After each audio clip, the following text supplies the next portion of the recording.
阿龙小书店，各位线顶的听众朋友，大家平安，大家好，欢迎收听《做工仔人》Podcast。真欢喜，佮和各位伫空中再相会。今日咱要经阿龙节目内底有讲到的一块词，来和各位朋友做伙做参考、做研究。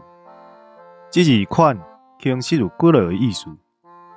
咱先来看伫故事片头所讲到的“落山款好桥”，这字的款是整理、备办的意思，就是讲爱一遍伫山骹的店买甲有够野，穿好焦着，若无转去到山顶，搁要落山，就真费气。像讲要食饭啊，倒下去款款的，就来捧菜，这嘛是同意思。若听到讲大人大种啊，搁遐袂定着，实在是有够囡仔款。这就是咧讲人生囡仔安尼，无一个大人的样。款伫遮，就是无样的意思。要落雨的款，伊要来的款，毋是款，拢是共款的用法。搁一种，就是种类的意思。